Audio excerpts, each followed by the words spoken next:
Niniwala ka sa evil eye, so ito ang bilhin mo. So nilagay ko yung ating evil eye na palawit dito sa ating main door kasi para pagka once na may kapitbahay tayo, safe tayo na mga chismosa, 'di ba?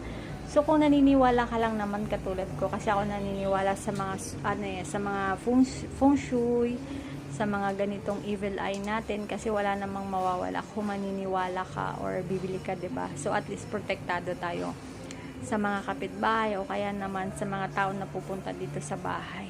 Okay? So kung gusto mo to maganda, maraming variety. Meron ding kamay, meron ding elephant na may ganito. Ito pinili ko yung mata kasi maganda kasi siya, 'di ba?